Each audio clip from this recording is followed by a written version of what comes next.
शुभ सकाळ मंडळी. मी उठली 5ला. अर्धा तास व्यायाम केल्यानंतर आंघोळीला गेली. आंघोळ करून आली आणि गरम पाणी 3 ग्लास गरम पाणी ठेवलं.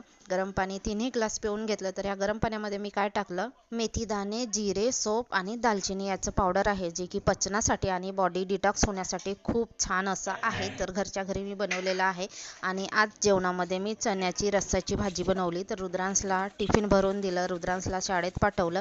शाळेतून आल्यानंतर बाकी जी काही कामं राहिली आहेत ती करते. तर माझे कपडे धुवायचे होते, भांडे घासायचे होते आणि आमचे जे लव बर्ड आहेत त्यांचा पिंजरा साफ करायचा होता. तर आपण सुद्धा रोज आंघोळ करतो, त्याचप्रमाणे पक्ष्यांना किंवा आपण जे काही पाळीव प्राणी पाळतो त्यांना सुद्धा स्वच्छ ठेवणं तितकंच गरजेचं असते. ह्या पक्ष्यांना आंघोळ करणं आवडत नाही, पण आंघोळ केल्यानंतर छान असा चिवचिवाट त्यांचा आवाज येतो. आणि कपडे धुवून झाले, सुकवून झाले, त्यानंतर बघता बघता 11:15 वाजले. मग मी नाश्ता केला, चण्याचा उसळ आणि चिवडा. चिवडा असेल तर चिवडा, मुरमुरे असतील तर मुरमुरे. उसळ सोबत खायला मला आवडते.